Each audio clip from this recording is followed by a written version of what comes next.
कौन तुमरुका?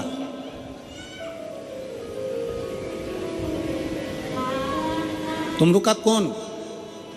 वो तुमरुका जिसका स्वरूप नारद जी जैसा है और मुख घोड़े का लगा।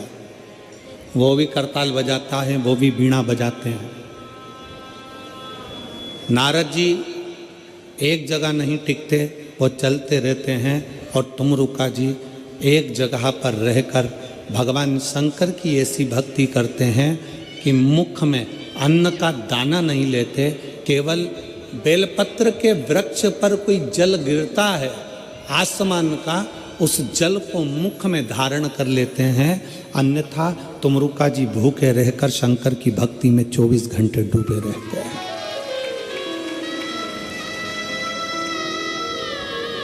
वो तुमरुका जी।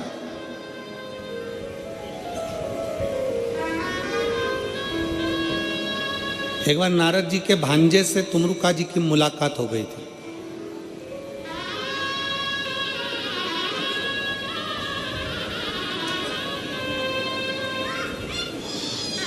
और नारद जी के भांजे ने तुमरुका जी से पूछा था कि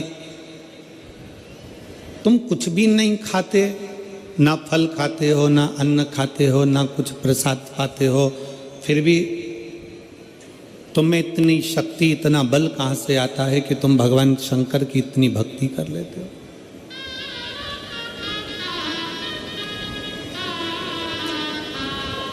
तुमरुका जी ने एक बात कही थी। मैं इस छत्तीसगढ़ की पवित्र भूमि से देश विदेश में बैठे हुए सभी शिव भक्तों को और आस्था चैनल पर सुन रहे सभी शिव भक्तों को और फेसबुक यूट्यूब के जुड़े हुए सभी शंकर के उपासकों को रायपुर की इस पवित्र भूमि से कहना चाहूँगा। तुमरुका जी ने नारद जी के भांजे से एक बात कही थी कि माया का काम है शंकर की भक्ति से दूर करना।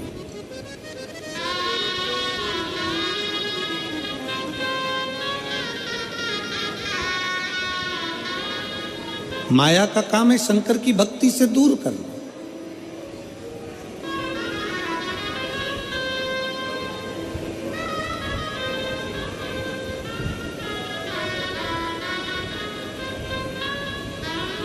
माया का काम है शंकर जी की भक्ति से तुमको दूर कर देना, तुम्हें धन दे देना, वैभव दे देना, सत्ता दे देना, प्रतिष्ठा दे देना, सम्मान दे देना। सब कुछ माया तुमको देगी और भगवान से तुमको दूर कर देगी। भगवान से तुमको दूर करे। तुमरुका जी कहते हैं नारद जी के भांजे से कि सुनो,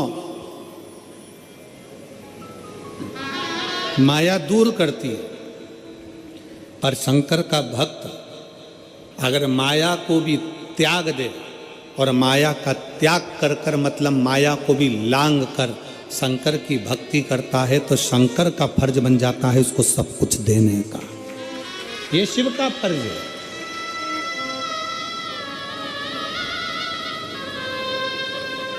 एक स्त्री से पूछो कि वो चतुर्थी के व्रत में भूखी प्यासी कैसे रह लेती है। एक स्त्री से पूछो कि वो हरतालिका तीज के व्रत में भूखी प्यासी कैसे रह लेती है। एक स्त्री से पूछो कि वो 16 सोमवार में संकट सोमवार के व्रत में 16 सोमवार के व्रत में भूखी प्यासी कैसे रह लेती है।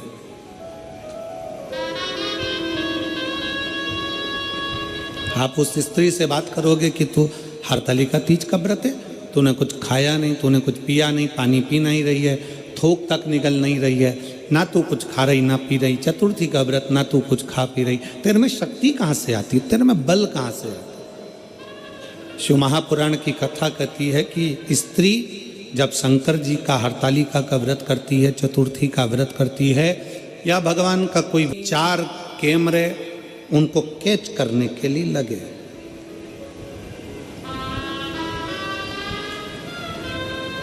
आंसू कभी कैमरा देख कर आते हैं क्या?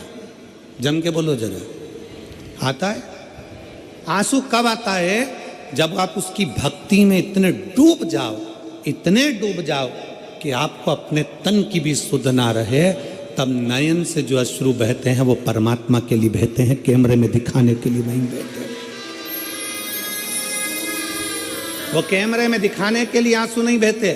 आज के ज़माने में रील बनाने वाले ऐसे ऐसे रील बनाते हैं कि उसमें आंख में से आंसू बहाते हुए उनके लिए 3-4 कैमरे लगे रहते हैं और वो आंसू ढलकाते रहते हैं और अपनी रील बनाते रहते हैं। और उस रील के माध्यम से ये विचार करें कि भगवान मिल जाए।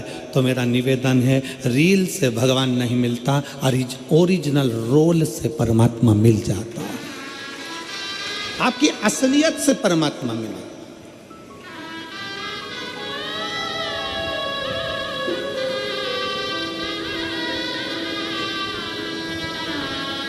एक राजा अज का चरित्र आता दशरथ जी के पिताजी।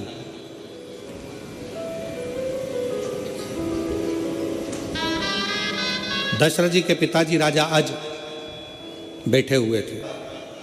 वो शिव उपासना में स्नान कर कर बैठ गए। उनकी धर्मपत्नी इंदुमती भी पास में बैठी हुई थी।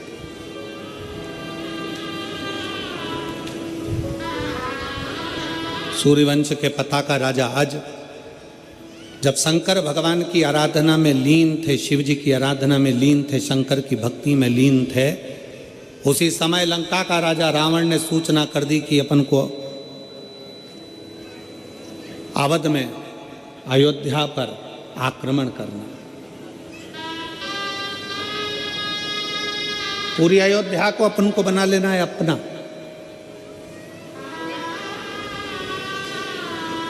लंका के राजा रावण ने तो लंका के जितने निवासी थे उन्होंने कहा कि वो राजा अज को युद्ध के लिए ललकारेगा कौन?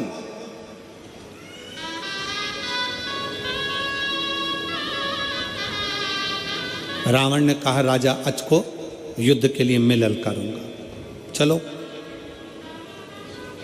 जिस समय पर राजा रावण राजा अज के राज्य में गए और राजा अज शंकर भगवान की भक्ति में लगे हुए थे, उस समय पर लंका के राजा रावण ब्राह्मण का रूप रख लिया।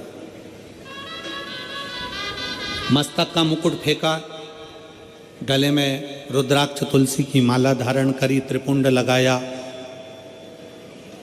सुंदर रूप धारण कर कर लंकाधिपति रावण राजा अज जहाँ पूजन कर रहे थे, शंकर जी की आराधना कर रहे थे, वहीं पर पहुंच